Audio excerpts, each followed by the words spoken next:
And I pray that thou wouldst help us in all that we do, that thou wouldst give us wisdom, knowledge, and understanding. Help us always to judge all things according to thy word. And I pray, Lord, that everything we learn would somehow be used to thy glory. For we know, Lord, that thou knowest all things, that thou art he that was and is to come. I know, Lord, that all these things that have happened for a reason and are for our admonition, and help us to understand the present and the future. I pray now that thou wouldst lead and direct us by the power of thy Spirit, and that thou wouldst rebuke every hindering spirit that would try to come against us. We ask it in the name of the Lord Jesus, through the power of thy saving blood. Amen. Okay. We are studying a little farther into history tonight. We have gone through pretty much through the Grecian Empire. Now, as I said before at the beginning of this series, this is not meant to be comprehensive, but rather an overview. You know what I mean by overview? It is a look at the whole picture, not necessarily in minute detail, but with enough detail to be able to utilize the information, okay, and be able to put together a picture. And I once again have the chart here, and I'll be referring to that. We're going past the Grecian Empire now, and on into the Roman Empire. Remember the four beasts of Daniel chapter 7 that rose up out of the sea? Now, the Roman Empire is which one of those four? Who knows? Very quickly. Okay, which one would it be? Do you know?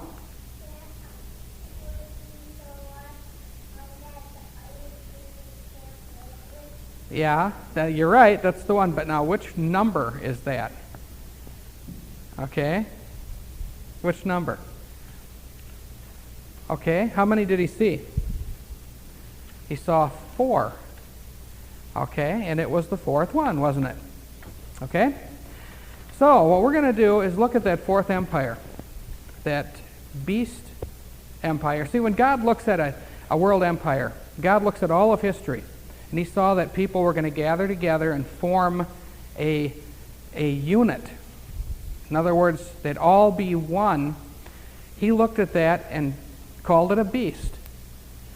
Now, I could ask you, why do you suppose God would look at a big unit of people all gathered together in one big societal system? I could ask you, why would God consider that a beast? But I won't ask you that, because you wouldn't answer me. I'm not getting many answers tonight. Okay? Because everybody's too shy and they don't want to speak up. And they know the answers, but they won't give them, which is really dumb. Okay? And you got to get over that, because nobody's going to give you any credit for anything if you can't answer. You can't answer, you just have to do it. Don't let your pride get your tongue. Okay? Now, with that thought, does anybody want to tell me why? I had to give you a little coaching here. When God looks at a group of people, okay, and they form a society, they're all one big unit, why would he call it a beast? Why do you suppose?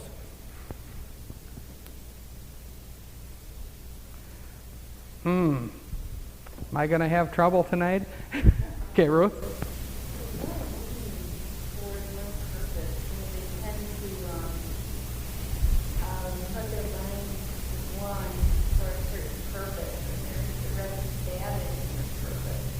Yeah, we have to understand something, that when we look at something, we look at it in a natural sense, unless we've been trained by God, by his word, to view it spiritually. Otherwise, we look at everything in a natural sense.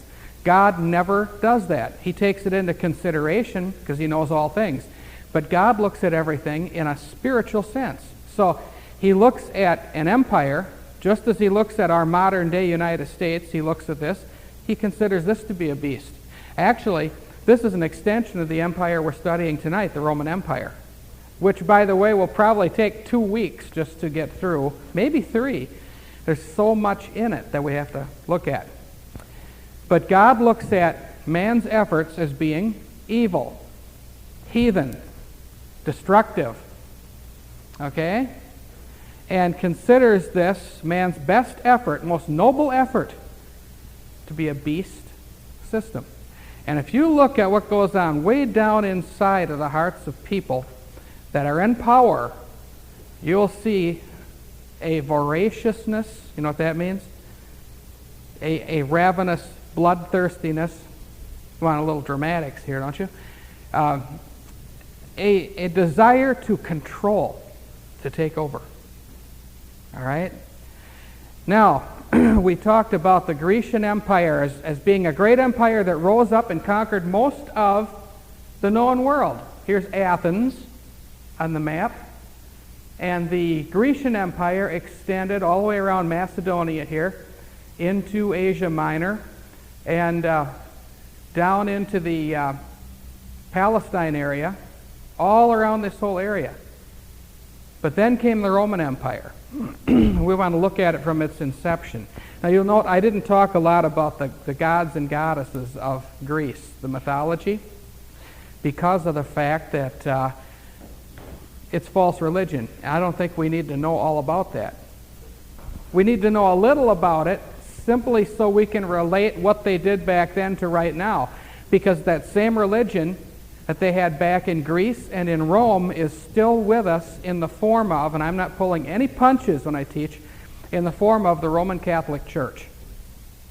You have the Grecian religion and the Roman religion, as far as that goes, the Babylonian religion, and the whole thing all wrapped up together in the Roman Catholic Church. That's the religion. It's still with us today in its original form under different names. Okay? Now, what we're going to do is look at the Roman Empire as it came forth. Now, way over here in the chart, we've been referring to this chart lately. Right here you have the Persian Empire, Alexander the Great. You see him sitting on his horse here. That man that had ruled for exactly 13 years and died at a very young age. Remember how old he was when he died? Became commanding general of the entire empire at age what? Sam? Well, first tell me how old he was when he took control of all the armies of the world empire.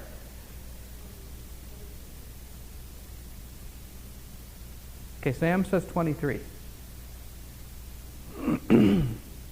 Anybody else?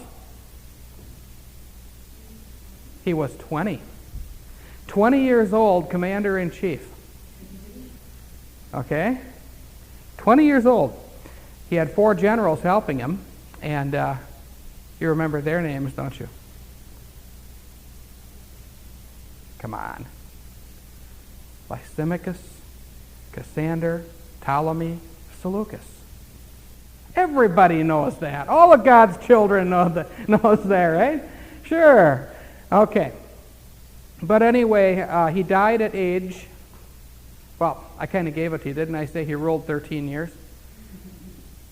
He took it when he was 20. Now let's see, can you do the simple math here? He was 20 when he took the empire. He was 33 when he died. Now, how old was he rather when he died?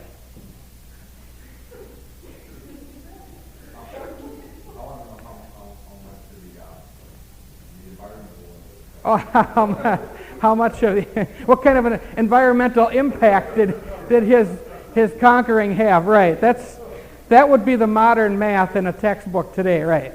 How many spotted owls did he endanger by his conquest? Right? Okay, let me just sum it up. He was 20 when he took over. He was 33 when he died. He was in power for 13 years exactly. Very, very superstitious man. He would face anybody as far as a war would go. He'd pull his sword out and go after anybody. Extremely brave. But if he had to cross, remember he had to cross a bridge, he'd scream and howl, and they had to have people help him across. He was deathly afraid of water. Okay? He had a problem that way, a hang-up, so to speak. Well, he conquered the entire known world in record time, as we said. I like to review a little as we go here. And then his 4 generals took over. They divided the kingdom up 4 ways and proceeded on to rule. And there were a number of wars that were fought and things that took place, and we've covered all that before. But while all this was going on, in fact, before a lot of this even happened, another empire was forming. See, many of them were in their formative years before they really came on the scene. Of course, God knew it all, and that's why he revealed it to Daniel in chapter 7 in the form of the 4 beasts. But if you go way, way back here to, well, let's do it this way. I did write some of this down for you so that you don't get confused. We don't want a lot of confused people, okay? Now, I don't know if you can all see this, but I wrote down a few important things we need to know.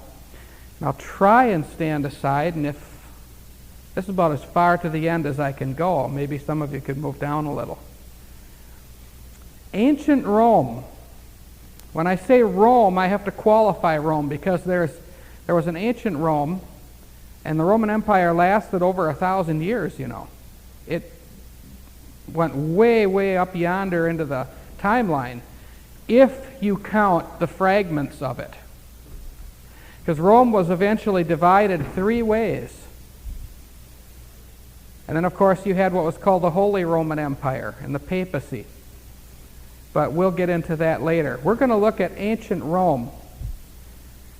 Way back in 753 BC, around the time when Solomon's temple was built, the city of Rome was founded. Now, the way the legend goes, and it's impossible to verify this other than it was handed down and handed down and handed down. Supposedly, of course, some of this is mythology. But here is how they say Rome was founded. We're going to have a little fun with this because it gets ridiculous. You may laugh a little bit, but that's just fine. They had in their religion back in the, Italy is right here. Okay, there's Rome right there. Back on this peninsula, which jutted way out into the Great Sea or Mediterranean Sea, they had heathen religion, which had developed in many different forms. And in one place, it developed into a form of worship involving what were called Vestal virgins. Now, what that means is these were religious women, priestesses.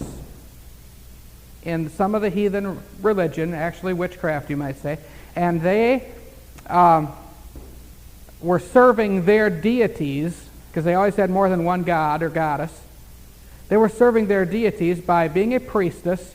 They would have fires that they would light. They were the keepers of the fires, the Vestal virgins. There was one who supposedly was seduced by the god Mars. And as a result, she had twins, 2 sons, Romulus and Remus, or Remus and Romulus. I don't know which one entered the world first. Now, there was a real woman like that, and there really were 2 children, twins, Remus and Romulus. But I am sure it was not Mars that fathered them, okay? I would say this Vestal virgin probably knew of a back door somewhere. But anyway, we won't get into all of that. But she had these 2 sons. Now, as a result, her father had her killed because she supposedly somehow violated her oath, okay, to remain a virgin, to have no children. The 2 boys, Remus and Romulus, were put into a basket and thrown into the Tiber River, where they floated downstream until they got to where Rome is. Now, Rome is a city that is built on the right side, or in other words, the west side of the Tiber River. The Tiber River is it's quite a long river. It's actually quite navigable. 15 miles inland from the Mediterranean Sea is the city of Rome on this river. So it runs 15 miles inland. And Rome was built on 7 mountains. Now here's how the legend goes. These 2 sons, Remus and Romulus, landed in their little basket. All right? I said some of this is myth and some of it's fact. It's so mixed together that I think with your discerning minds you'll be able to figure it out. But anyway, these two little boys landed in their basket in this very rocky area, and along came a she-wolf, a female wolf, who pulled them out of the basket and adopted them. Okay? And the she-wolf nursed them, and eventually a shepherd family found these two little boys, and they grew up, and when they grew up they developed other friends, other boys, young men, and they got together and formed this little city. It wasn't a city yet, it was a village really, called Rome. Now Rome was an unusual place because no women were allowed at first. It was a city of men. There were no women in it. None. Okay, that's the way Rome was originally. Absolutely no nag from the bag, so to speak. There absolutely no women in the city of Rome. A lot of people don't know that, but that's the way it was at first.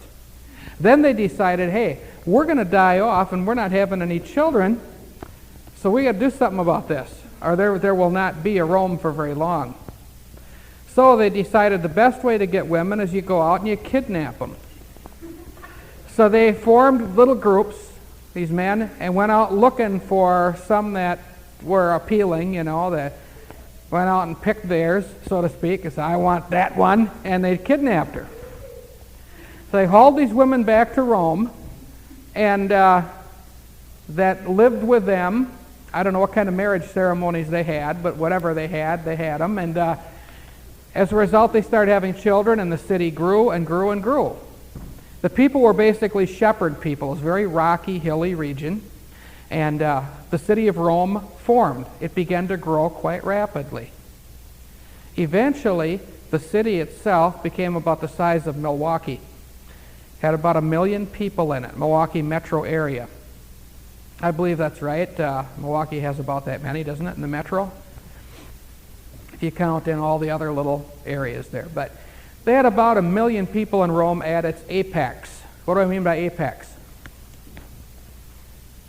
Apex, what does that mean? Come on.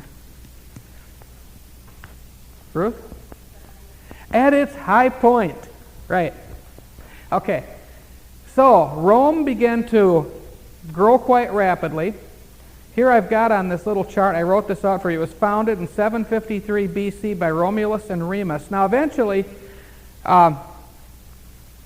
Romulus and Remus had to determine who was really going to be the head guy, who was going to run the show. Because they weren't going to have a two-way thing here. One was going to emerge to be the ultimate leader. And they decided they're going to have a little contest. So they went separate directions, and they decided the one who sees the most vultures flying in the sky within a certain given period of time will be the leader. He will be the head of the Roman city-state, I guess you could call it at this time. So they went their separate ways, and Romulus came back and said to Remus, how many did you see? And he said, I saw 6. And Remus said to Romulus, how many did you see? He said, I saw 12. Remus promptly said to his brother, you cheated. And so his brother killed him. Took care of it that way. So he emerged on top. Romulus became the leader. I mean, what do you do with a guy when you disagree with him? You knock him off, right? I mean, in history, this happened all the time. Still does in our government. If somebody gets in the way too much, there's a fast bullet, right? Vince Foster knows too much, and all of a sudden they find him in a park. These things happen all the time. Okay, so history does repeat itself. Oh, and incidentally, it will repeat itself if you flunk it. So, yes. Now, 753 it was founded. Romulus became the undisputed leader. Oh, incidentally, many, many years later, when the colonies were forming in this country, George Washington hired a man to go up the Potomac River, because he, for some reason, believed that was a sacred river, a river of destiny. He hired a man named Infante. No, not the Packers' former coach. But he hired a man named Infante, a Frenchman, a Freemason. That's why he picked him. He was very high up in the French Masonic Lodge.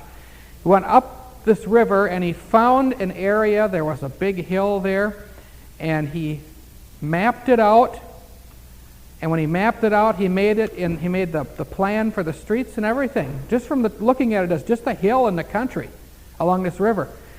And he mapped it out using the compass and square design and all kinds of Masonic symbols. And he called that city New Romulus, which I think is rather interesting. Of course, Washington, with all of his pride, decided, no, we'll call it Washington. But anyway, it was called New Rome. Now, as I had mentioned, this was a city of only men. They had kidnapped the women, and they grew into a pretty good-sized city. Now, when I said 1 million before, that was much, much later. I mean, they didn't just all of a sudden, they'd have to be pretty prolific to have that many children. But it rapidly grew. They annexed other people in. They began to fight wars. I mean, once you develop a city and you get an army put together, what do you do with the army? You fight a war. And when you fight a war, you get more possessions and more things, and you go into a territory and say, here we are, pay your taxes. And so they gather more money, gather more wealth, gather more people, gather more control. But that's one of the first things they did, is develop an army not for self-defense, but for offensive purposes and for conquests. Remember, there's only one purpose for an army. You know what an army does? It kills people and breaks things. And that's exactly what this army did. Killed people and broke things. And then picked up the pieces and hauled it back to Rome. And so they kept getting bigger and bigger and bigger. Now they began to be ruled by military tribunals. But they were democratic. By the way, who can guess here, or who knows, and I didn't cover this when we were talking about Greece, and I probably should have. Who knows where the word democracy came from? What empire?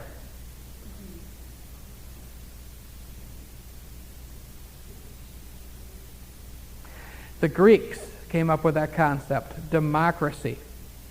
In other words, the majority of the people would rule. What most of the people want, everybody will be forced to have. In other words, you forego all individual rights in favor of what the majority wants. Okay, let's say for an example, let me illustrate how that works. Let's say for an example that Nathaniel's got $50, okay? And he's got it on him in his wallet. Now, how many of us in this room would like him to share that $50 equally? Huh? Now he's saying, I don't want to share it, I want to leave it in my pocket. But we're going to vote on it, see? And Democracy in Action says, this is not stretched, this is a fact. Democracy in Action says, you must give up your $50 and share it equally between all of us because we all want some of it. We voted on it. You'd have no individual rights. That's democracy. That came from Greece. See, initially our country, and I'm jumping ahead just for a moment, our country was a republic where you had individual rights. You were protected by a piece of paper that says nobody can get their grubby hands in my pocket. That's a republic. Democracy says we can get our grubby hands in your pocket, and we're all going to vote and decide. So democracy is a lynch mob thing. It doesn't work. And we've been brainwashed and brainwashed and brainwashed that democracy is a good thing. It never has been. It never worked in the ancient empires and still doesn't. Okay? Not a stretched example at all. It's precisely what we have right now. We have all these people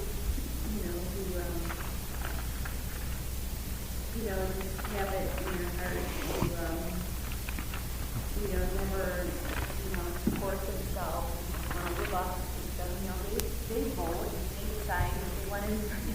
Well, that's basically, in the welfare system, that's true. Everybody says, hey, I want what the other guys got, and they got to give it to me. Yeah, that's democracy in action, sure.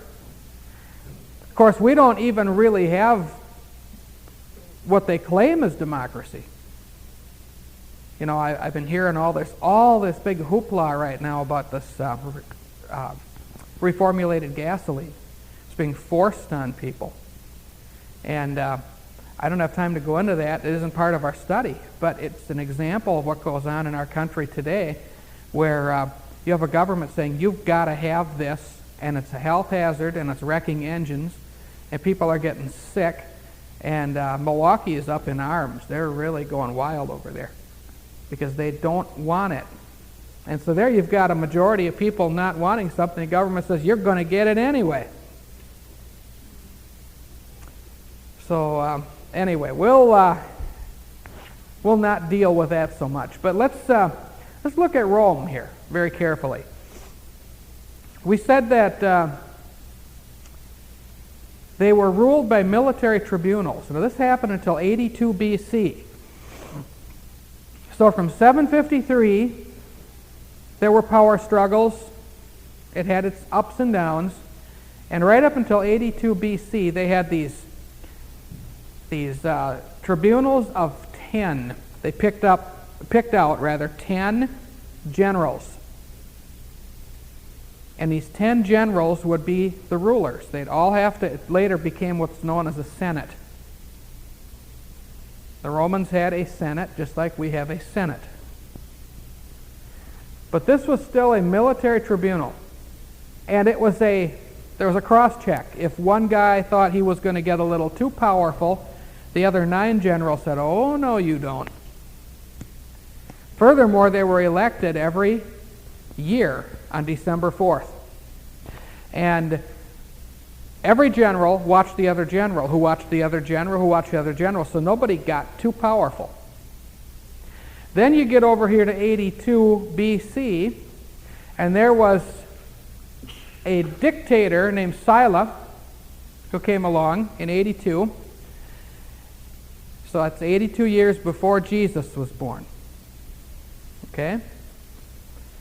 And he became ultimate dictator. That was the end of the tribunal. He gained enough strength where he said, look, I can knock any of you guys off. Anybody going to try? Anyway, he became the dictator. Now, there were dictators before, but not quite like this. The dictators they had before, when they had wars and Rome was threatened by outside forces wanting to come in, they would choose a dictator. Now we think of a dictator as somebody like Hitler or Mussolini, right? Or Franklin Roosevelt. We'll get into him later, much later. We think of somebody who has an iron fist, says, I am in control. But the way the Romans did this, until this guy came along, Sylla came along, what they did is, if their country were threatened and an army were advancing, going to take over, they were in great danger, they picked a man to be a dictator. The dictator had restrictions. He had to leave his house and he had to go and live in a hut with a dirt floor. He could never carry a weapon. He could not mount a horse. He had to sit there and give orders. Now, he had absolute authority, but he had no money. He had no weapon. He had no horse. He had to sit in that hut with that dirt floor until the war was over. In other words, it was a task that had to be performed, and nobody wanted to do it. Would you? I mean, they have a situation where a dictator, but nobody wants it. It's because they knew if they gave somebody too much power that the system would not work. Anytime government government becomes top-heavy, everything folds and falls apart. Okay? It just never works. So that's the way they went up and down and up and down. And on this this chart, let me just go way back here. You've got, let's see if I can find this real quickly here. Okay, just bear with me for a minute. All right, Rome is founded right here. And as I said, that's about the same time that, within the same time frame, Solomon's temple, and the kings of Israel and Judah. Of course, the captivity, Babylonian captivity, was right here. Okay? So as you move along there, these were all those little dictatorships and so forth. Okay. And this big area here, see Rome getting bigger and bigger? This whole pink-colored area, kind of purplish pink, widens way out. That's the whole Roman age there. This whole thing. Okay. Now, the religion of Rome was quite interesting. It developed from its original form as just rank heathenism in the form of various witchcraft and a few deities that they acquired. They borrowed most of their religion from the Greeks. They took all the Greek gods and goddesses as they captured. See, here's what happened. They went into the Grecian areas as they fought their wars, and they carried captives away and made slaves out of them. One of the jobs of the slaves was to educate the Roman children. The slaves were far more educated than the Romans were, the ones that came out of Greece. With that, they brought their religion, gods and goddesses. The Romans just renamed them, but took them all in. They thought, this is great. One of the differences, however, is they had a lot of veneration and admiration for the wolf. Why do you suppose that would be? From what we just talked about. Why did they honor the wolf so much? Remember, it was supposedly the wolf that found the two little boys in the basket, huh? And so they honored the wolf on the wolf's day when Remus and Romulus were found in the little basket, which was February 14th. And it was called the Day of the Wolf. The Latin for that is Lupercalia, and we know it today as what? Valentine's Day, right. So the Romans celebrated that every year, Valentine's Day. Now, when the Catholics took over Rome, what did they do? They saw all this heathenism in Rome, and they celebrated Lupercalia. They had to go through their little saint chart, shake them up in a little can and pick out a new saint. Saint Valentine, that's what we'll call them. So it's St. Valentine's Day. They had to pick a saint for every heathen festival so that the people would be happy. You're just renaming it now. They did it every place they went, every culture. You go into any nation, they got all these unusual saints. Ireland has what? Saint what? Patrick, who probably wasn't even a real person. Okay? You might say, you mean there was no St. Patrick? Well, they say there was. But he wasn't Irish. Okay? He came from somewhere. Nobody seems to know exactly. There are legends about him. It's pretty hard to prove. You can't believe what these Catholic educators say. Everything's so twisted around. Okay?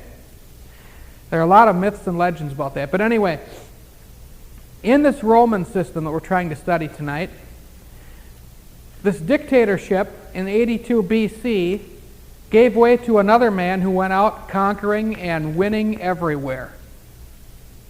Every place he went, he'd win battles. He'd bring all kinds of tribute, money, spoils. What are spoils? spoils in a conquest. We think of spoils, we think of, something's been left out of the refrigerator, now you got to throw it away. This is different. Spoils, what? Well, right, anything you can plunder or take as a result of a battle, of conquering. So he would come back with all this wealth, and people loved him for it. See, there's another reason people loved Julius Caesar. Giveaway programs. Giveaway programs. Julius Caesar is the one who started all these giveaway programs in Rome. And people thought he was just wonderful. Because he'd bring all this wealth in, and a portion of it would be given to all these other people. And his popularity became very great. As a result of his popularity becoming so great, there were men such as Brutus and Cassius and Metellus Cimber, other senators. And quite a number of them, really, that got jealous over this. And so they made plans to get rid of Julius Caesar. Julius Caesar was killed on March 15th in 44 BC, 44 years before Jesus was born. Now, can you remember what the 15th of March is known as?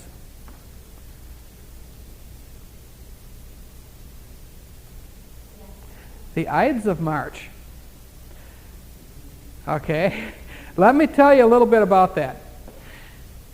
During this time of the Roman Empire, they had a different calendar than what we have. We have what is known as the Gregorian calendar, named for Pope Gregory. We have Gregory's calendar. No, not Greg Miller. Pope Gregory. Anyway, the reason I said that, Greg, of course, sitting in back, if you hadn't noticed that. We have some visitors tonight here. They got to make sure I do this right. Glad they're here. Anyway, they had what was called the Julian calendar. Now you can imagine where the Julian calendar came from. This guy named Julius. Julius Caesar. Caesar was the word for Christ. In other words, he wasn't content to be a man, nor to be a general, nor to be a dictator, nor was he content to be an emperor. Emperor is one who rules over many lands, not just his own. That's the difference between a king and an emperor. An emperor is the head of an empire, which is many lands, like the United States is an empire, because we have our navy, army, everything, all over the world, in other lands. So it is an empire. Now, he wasn't content to be just that. He wanted to be God. Now, why would a man want to be God in a rulership capacity?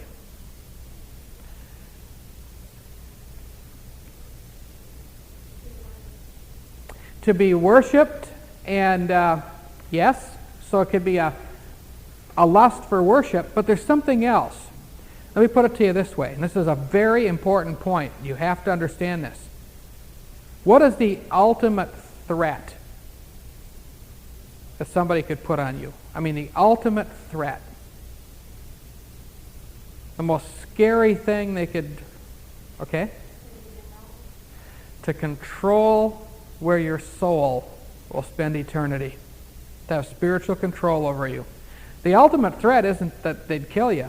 The ultimate threat is if they can put you in heaven or hell, right? That you have authority spiritually. See, that's why if you look at the European nations, and we'll be doing that a number of weeks from now, look at the European nations, where did the kings go to get their crown? To the cathedral, to the pope, to the bishop. Because all the people would see the religious authority putting the crown on this man's head, and nobody would dare question it. This man was crowned by the Pope, who was the vicegerent of Christ, who was God on earth. Nobody would dare question it. Or they'd be lost. Their soul would be lost. I mean, it's one thing if they take your property, The one thing if they confiscate your land. It's another thing if they kill you.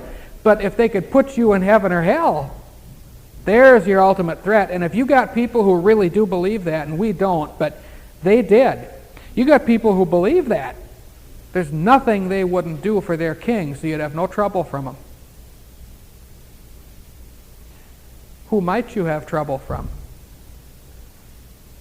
Other high-up people, senators who know what you're up to and wouldn't mind being up to that themselves, right? So there's always some monkey wrench in the machinery there. Nothing is foolproof as far as the way these men thought. They knew there was always a danger.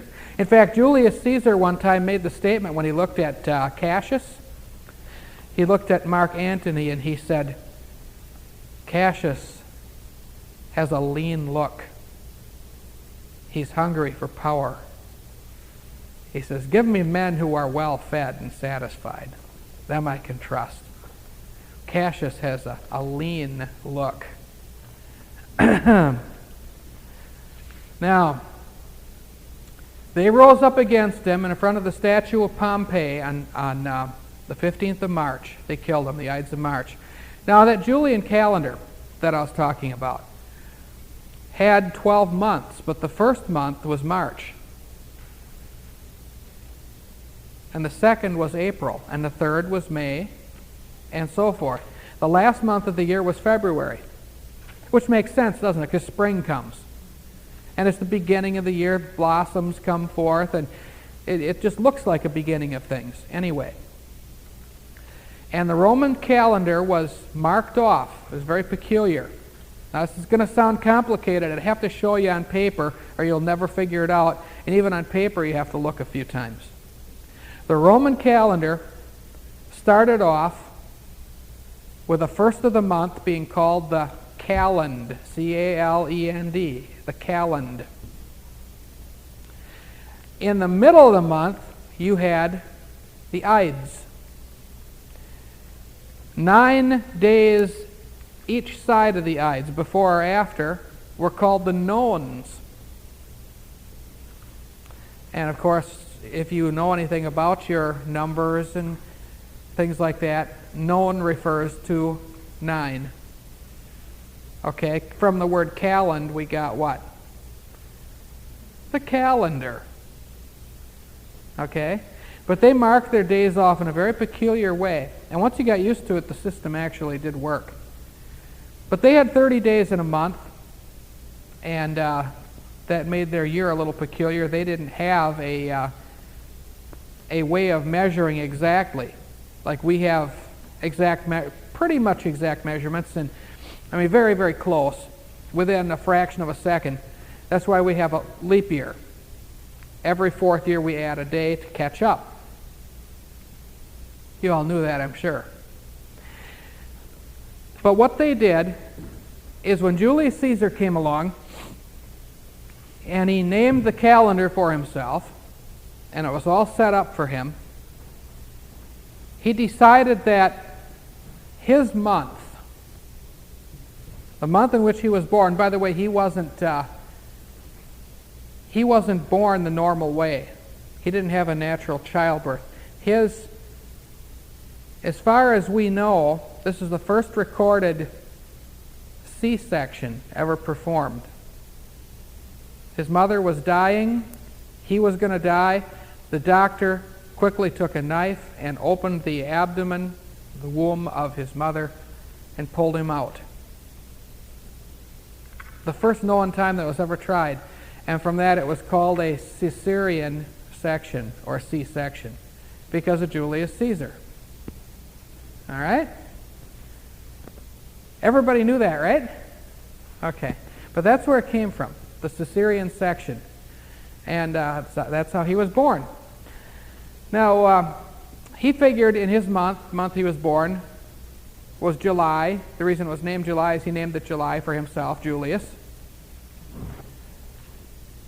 He thought, my month, since I'm such an important guy and I'm Christ and everything, you know, I really need to have my month distinguished from anybody else's. So he stole one off from February and stuck it on the end of July. So July had 31 days, February had 29, the others all had 30. Now later on, when his nephew, Octavius Caesar, whose name was also Augustus. Octavius means the 8th. August was the 8th month. Right? When he became Caesar, after Julius Caesar was killed, he said, now wait a minute here. Julius added one on July. I'm Augustus. I'm going to take one off from February, and I'm going to put it on the end of August.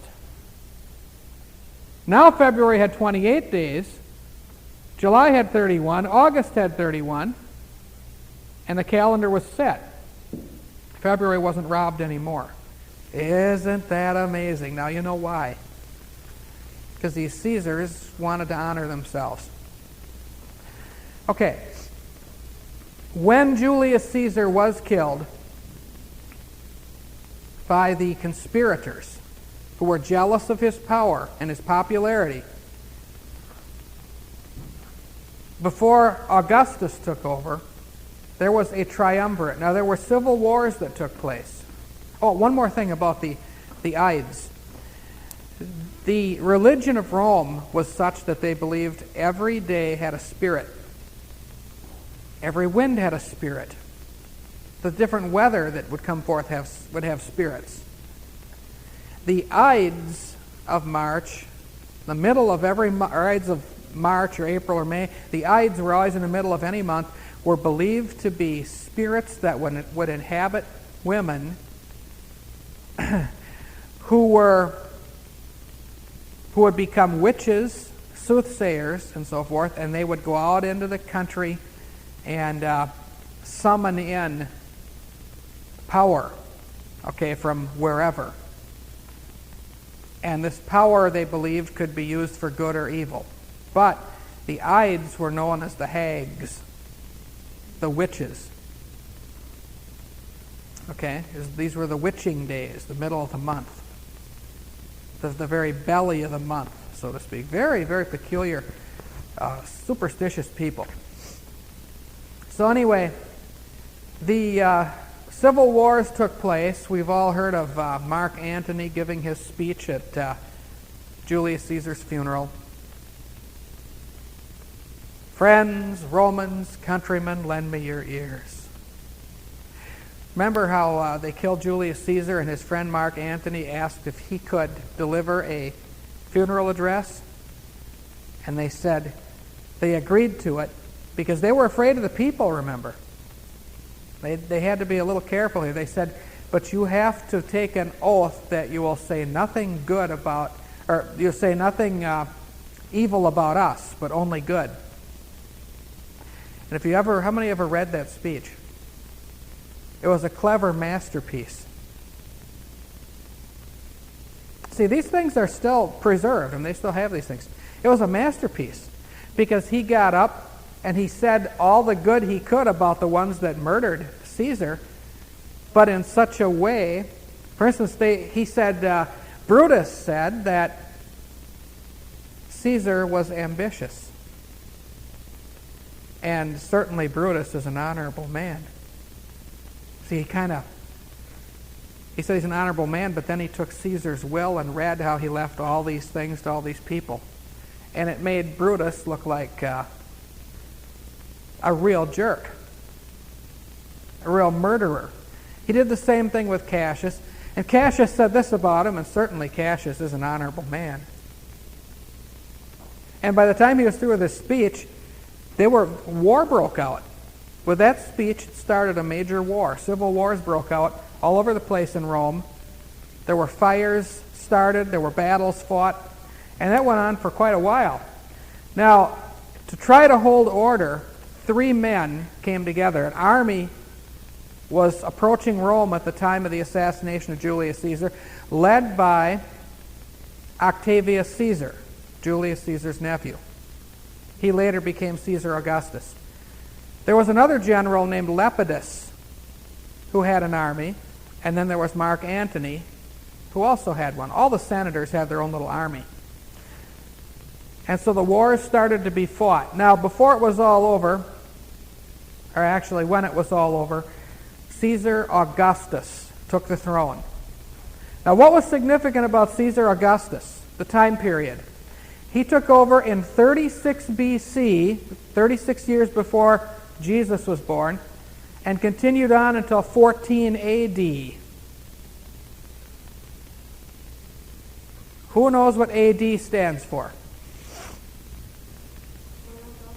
Anno Domini, the year of our Lord. It's Latin. Anno, year, Domini, Lord, year of our Lord.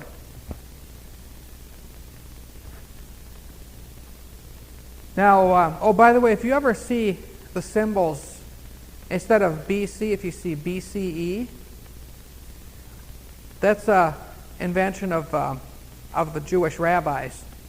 They don't like to say before Christ, so they say before Christian era, BCE. If you ever see a date as BCE, you'll know it was Jewish, before Christian era. Of course, other people have picked up on that too. So Caesar Augustus, Caesar, of course, meaning Christ, and he was an impostor. He was actually an antichrist. But it was during this time that Rome had its golden age. Now, let's check your math. 36 BC to 14 AD. How many years did he reign? Pretty easy to do.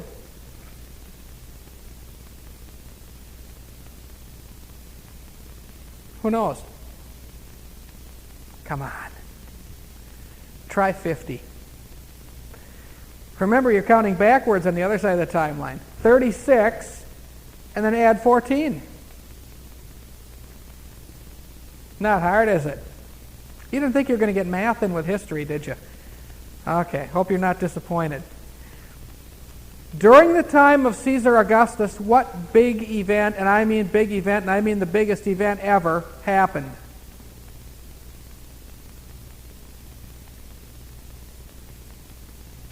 For unto us a child is born, unto us a son is given. The government shall be upon his shoulder, and his name shall be called Wonderful, Counselor, the Mighty God, the Everlasting Father, the Prince of Peace. And of the increase of his government there shall be no end. Who was born?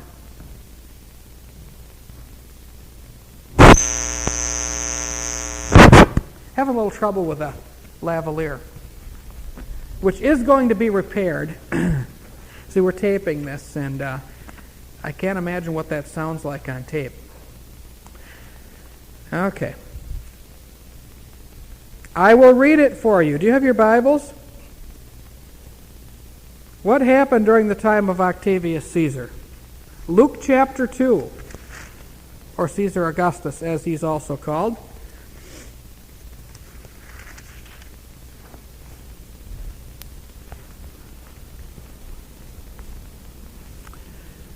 Luke 2:1 says, "And it came to pass in those days that there went out a decree from Caesar Augustus that all the world should be taxed. And this taxing was first made when Cyrenius was governor of Syria.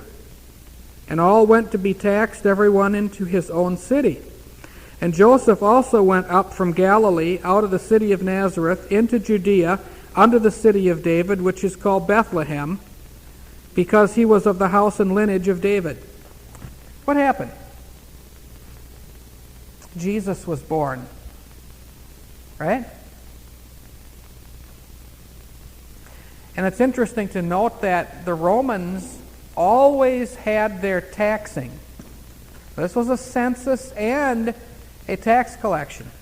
It was always done in the fall of the year. Can you guess why that would be? If you have an agrarian society, which means agriculture, what would be the best time to collect taxes? Okay, let's put it this way.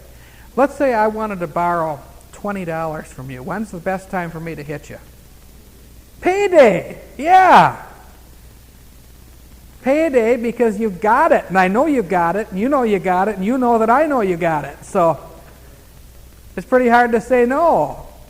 I mean, what are friends for, right? So when's the best time to collect taxes? When they've got it, when you know they got it, and when they know that you know they've got it. That's the best time to collect the taxes. So it was always in the fall of the year, never in the winter. When was Jesus born? In the fall of the year. That's when the decree for the taxing went forth, and that's when it was accomplished. Probably about September. All the crops were in, everybody had money and goods, a lot of things were going on. Okay? So that's what happened during this time, and that's significant. I had to mention that. This was during the golden age of Rome, and as a result of Jesus coming, eventually, with the gospel going forth, Rome did fall. Now I'm going to move along the rest of this real quickly, and we'll come back next week, and we will cover a little more depth on some of this. But if you want to copy any of this down, that's fine. I'll leave it up here. Okay, after Augustus died, another Caesar took over called Tiberius. He took his name from the Tiber River. They believed all rivers were sacred, that they flowed with the essence of life from Mother Earth. And this man, Tiberius Caesar, ruled for 22 and a half years, and he died of suffocation. But he was an extremely cruel man, and he had a lot of people killed in some very heinous ways. Of course, they had the Colosseum, where they had the gladiators fight. That's still there, isn't it? And later on, they killed Christians, and no Christians were ever killed in the Colosseum, but rather in the Circus Maximus, which was on the other side of the river. So a lot of people tell you, well, Christians were killed in the Colosseum. That's not true. It was in the Circus Maximus, which was another arena. The Colosseum was for the gladiators to fight. The Romans loved, they used to just be into the nice little games, like dice, which were made out of human bone. They carve it out of human bone because they believe there's a spirit power in there. And of course they notched the dice. Later on they made it out of other things, but they played nice little games like dice, and they had board games and things like that. But they developed this thirst for blood. They wanted to see people get hit and blood squirt and things get busted off, and so they liked that kind of stuff. Kind of like people like to watch boxing so they can watch people beat each other's head in, I guess there's some skill to it, but I don't think it's the kind of thing I like to watch. But anyway, the Romans had this thirst for blood. And, of course, we all know the world, what do they call that wrestling federation? The world, WWF, is that it? WWF, yeah. We know that whole thing is staged, but why do they do that? Why do they make it look like there's blood all over and people, all this awful stuff happening to them? People like to see it. Okay, it's different than a skill game. If you really are there, you don't want to see anything but the blood. You want to see somebody fight to the death, Then that's the same thing that these Romans had gotten into. But Tiberius had a lot of people killed, and these Romans developed an appetite for that sort of a thing. Then later on, you had another man, Caligula, who only lasted 4 years. Claudius lasted 13. And then you got to another one that we have to make mention of, Nero. Nero Caesar. What do we know about Nero Caesar? Nero Caesar is the one who had a certain apostle put to death. Do you know which one that was? Which apostle was killed after he went before Nero Caesar for the second time? Remember, he appealed to Caesar. Starts with a P. It's 4 letters long, and the last letter is an L. He wrote a whole bunch of epistles in the Bible. The 2 middle letters are both vowels, one of which is an A and the other a U, in that order. It was Paul. How many hints do I have to give to get an answer? So, anyway, the Apostle Paul was killed by Nero Caesar. Now, it's interesting because a number of historians got together and got permission to check some of the hair. I believe what they did is they had permission to exhume his body for the purpose of taking some of his hair and analyzing it, and they found it to have heavy lead content. See, the hair on your head will actually have, if you got something in your body, in fact, they can give a test for drugs with hair. It will show up in your hair, and they have ways to test that. He had heavy lead content, and they believe that the man went insane because of lead poisoning. Now, that may or may not be true, but we do know that the aqueducts, see, the Romans built a water delivery system from out in the mountains. They would have water flowing into the city. They had incoming water, and then they even had a sewer system that would carry wastewater out. But they had water coming in on what were called aqueducts. And these were made of stone, and they used lead to line the stone so that it wouldn't leak. You had all this water flowing downhill down these aqueducts through this lead continually. And lead is slightly soluble in water, so in small amounts it would be picked up by the water. And it's a residual poison that stays in your body and builds up and builds up and builds up. And they believe that Nero probably lost his mind. The way that he died is he committed suicide, and he set fire to the city of Rome. He had servants go out and set fires all over Rome, and then he played his violin and sang while Rome burned. Remember the story, Ruth?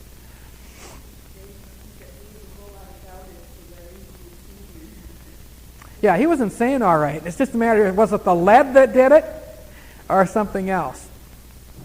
Okay. So that was the end of Nero Caesar. Now, the roads in Rome were given the name Via. Is that in our language too? Did you ever hear of a viaduct? Or did you ever hear the word trivia? We say it trivia. You know what that means? There were 3 roads, all leading to Rome. The most popular one was the Appian Way, or the Southern Road. But there were 3 roads. You heard that saying, all roads lead to Rome? There were 3 primary roads. It didn't make any difference which one you took, you'd end up in Rome. And so the word trivia came from that trivia, 3 roads, meaning it's no big deal. It doesn't make any difference. No matter which one you take, you're going to get there. So it's of minor importance as to which one you choose. And the word trivia came from trivia, or 3 roads, from the Roman Empire. Okay?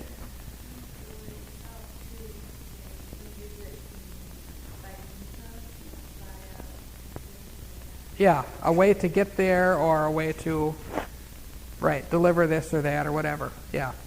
Okay. So we talked about Nero. Now there were a whole bunch of other, what I call little Caesars. And I'm not talking about pizzas. But there are a lot of little Caesars that didn't last long. And the total, there were actually 51 Caesars, most of which were little Caesars, I call them. Now you're getting hungry. All I had to say was Little Caesar. You're getting hungry already. Little Nero. Okay. No, but anyway. There were 51 total Caesars. And another thing I wanted to mention about Rome tonight is that there were 3 classes of people. Now in the United States there are basically 3 classes, aren't there? Low, middle, and upper. You got the low-class people, kind of on the dole, or whatever. You got the middle-class people, which is where they take all the taxes from, just about. And you got the upper crust. Upper crust are called upper crust because they're nothing but a bunch of crumbs held together with a lot of dough. Upper crust. But anyway, in Rome they had this 3-class system, and they were the elite class: senators, generals, rich men, military men.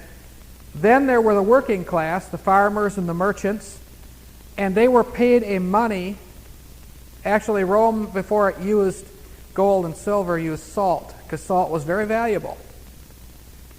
And the word for salt in Latin was salarium. And from salarium, you get the word salary. And so they were paid salt money called salarium. In other words, they were all on a salary. Aren't you glad that if you're on a salary that you don't get paid in salt? But they did. And they carried little blocks of this stuff around, and it actually was supposed to be white, but it had turned black from the oil in their hand. It changed hands so many times. But they actually used it. What they do is they would chop off the excess, the dirt stuff, and they would grind it up, and they'd use the salt. It was very valuable. Salt was costly. So it had intrinsic value. What do I mean by intrinsic? Intrinsic value. In and of itself. Intrinsic. In and of itself. Right. So they had the elite class, the worker class, and then the slaves. The slaves were, many of them were Grecian people, but they took them from any nation, and they were the most intelligent. Actually, the slaves did the teaching. The senators and generals were busy at elaborate banquets, especially when Rome started to decline during its golden age. People started to get fat and lazy and indifferent. And they would go for exotic foods such as flamingo tongues. Now, really, they did. They ate flamingo tongues. They were known for stuffing themselves. Then they'd go and put their finger in their throat and vomit it all out and start over because they enjoyed eating so much. They'd have these vast banquets with all this food. And several historians, such as Pliny and some of these other ones that wrote of these things, said that it wasn't at all uncommon to see generals and these upper crust people, that they would be, while they're waiting for the food to cook, they'd be standing on their tiptoes and screeching and making noises. They couldn't wait to eat. And as they'd sit at these tables, they'd stuff themselves with all this food, and they had a lot of scrubby dogs that would run around. And it wasn't because they were feeding them scraps. The reason they had the scrubby dogs around, the dogs were there for the scraps. But the Romans they ate a lot of pork. And they get their hands all greasy. And the dogs were napkins. So what they did is these shaggy dogs would run around under the table, and they'd wipe their greasy hands on the dogs. And these dogs would just be all greased up by the time they're done. But the dogs were the napkins. That was commonplace in the Roman banquets. And then they got just so stuffed they could hardly move. They were like a beached whale. And then they'd go and just vomit it all out and go back and wait a little while till their stomach settled down. Get the old duodenum there under control. And then they go back, hit it again. Once the rhythm of the stomach would return to normal, they'd go back there and they'd pack her away. So if you went outside the banquet halls there, where they had this, they'd always gather at the forum. But then they'd go outside and you'd find these little piles of, used food all over the place. So it was quite a thing. But this may sound funny, but they did this. They really did. Another thing they had in Rome I'll briefly mention is they had public baths. And like a big swimming pool, except you'd have all these people running in these baths. And it was a bath. They'd run in there naked, 3,000 of them at a time in some of the big areas.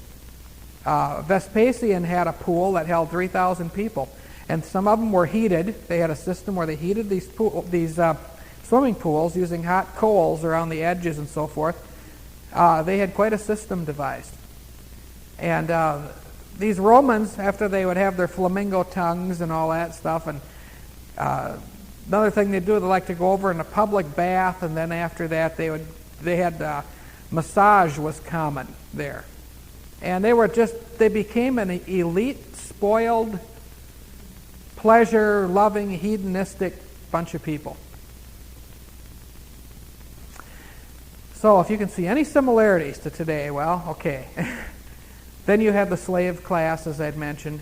The workers and the slaves often went to the common public pools. I wanted to clarify that. The ones that held 3,000 were not for the senators. They had their special little areas. And they had walkways, and it was arches that they walked through. It was beautiful. You know, they had flowers and plants. And it was quite a thing. So that's a little bit about Rome. I think we're going to close here. We've only got 3 minutes left. Do you have any questions or comments? Okay, we have a question here.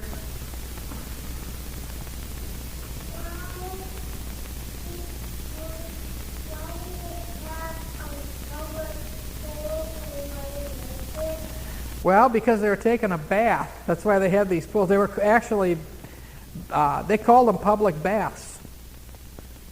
They were common in Rome. The Greeks had them too. It was just a different society back then.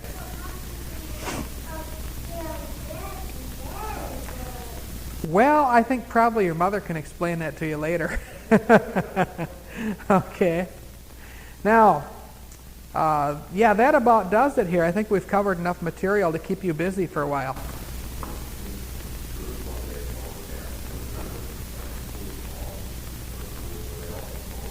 Yeah, they were for that or whatever use, but actually, well, yeah, there was like the pool of Bethesda too, mentioned in the Bible, but it was a whole different kind of a thing. The Romans was more of a wicked pleasure thing, whereas in Israel, but yeah, public baths were common in the ancient among the ancient peoples, sure. Ruth?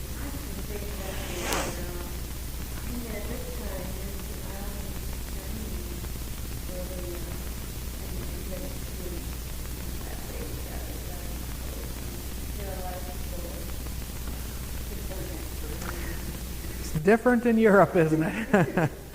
Yeah. Jane, you had a question too? Why did they call it Rome? Call it what? Rome. Rome? They named it Rome after Romulus. Remember one of the boys that was found in the basket? Now, as I was saying, there is a lot of detail that could be covered, but I wanted to give you enough high points to get you interested in it so you can study it on your own if you feel like you want to. That's the purpose of this history course. We're trying to cover history from the beginning of the world through the present time in 18 weeks. So this is just an overview. It's all it's meant to be. Okay? I want you to work on this stuff on your own. And don't forget your reports on Archimedes or any of the other famous Greek people. You can pick whatever one you want. And I've got to have that here by next Tuesday or you get an F. In fact, if I'm ornery and cranky, I'll give you an F minus. Next Tuesday. Okay, I think we'll stop here. Let's close with a prayer then. Father in heaven, we thank Thee that we could spend this time together studying, and I pray for these children that Thou wouldst be with them and help them and bless them, that Thou wouldst watch over them in Jesus' name. Amen.